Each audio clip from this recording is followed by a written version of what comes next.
Morning, you wonderful people. Judging by location, you know straight away where I am. Round the corner from the Tottenham Stadium, with the North London derby coming up. It's anyone's guess how it's going to go. This is probably going to be one of the most underwhelmed North London derbies that I can remember to date. It's anyone's guess which way it's going to go. How I would like it to go, obviously with a Tottenham win would be great. I think with the way we played against Wolves during the week, it's definitely the way, at least in attacking front, how I would like us to play a little bit more. Still much to improve on for sure, but Ndombele is undoubtedly making a massive difference to this team. All the creativity and attacking plays nearly all the time come flowing from him. This is the Ndombele that I've wanted, the Ndombele that I've been criticising in particularly, because I've wanted this Ndombele to come in, and it was always going to be up to him to get involved and to be part of this Tottenham side. He should be walking in this team, so a lot will depend on him, us going forwards. So undoubtedly his involvement will be crucial. That goes without saying.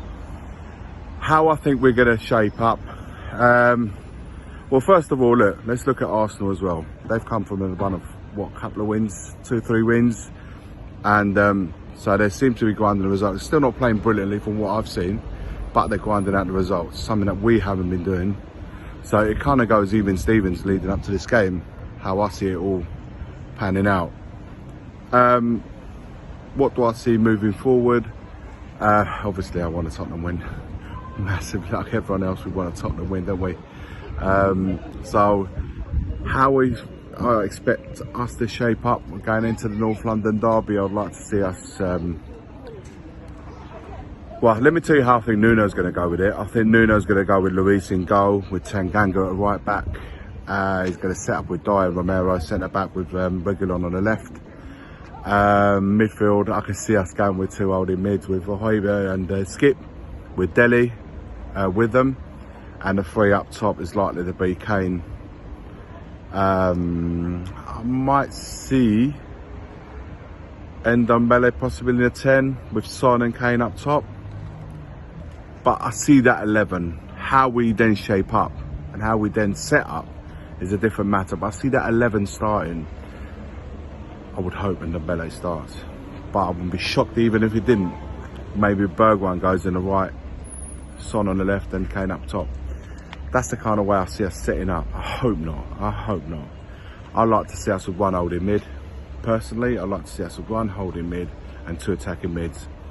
So we have three shirts for two places. Well, we have three players for two places. So I'm looking at two between Dele and Ndombele.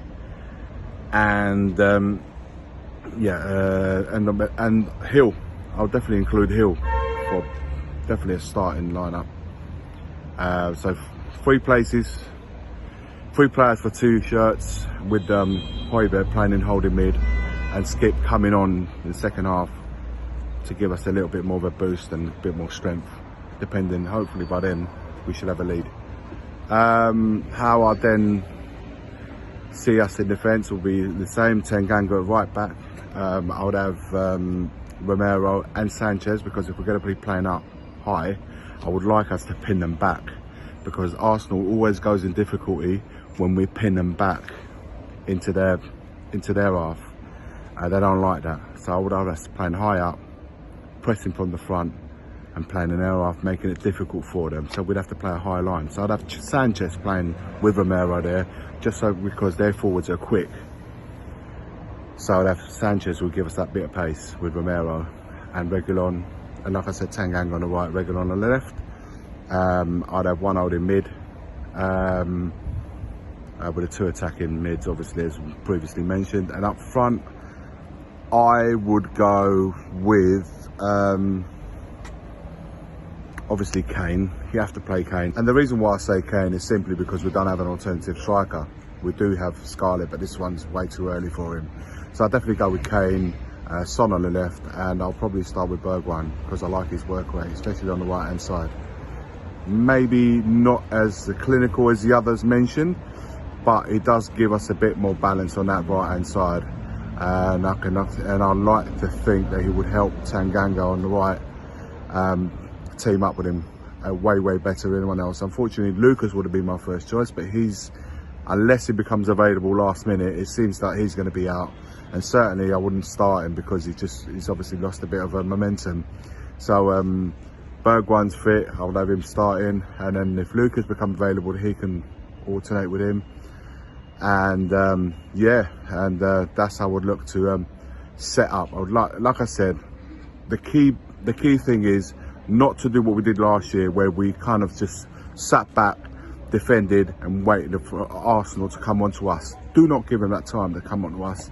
You go on to them and put the pressure on them, because they don't like it up them. They never have done. They are a team that go in complete difficulty when you press them up and actually don't give their defence any time whatsoever. So I'd definitely like us to go and approach it that way. But you know what? It doesn't really matter how you play.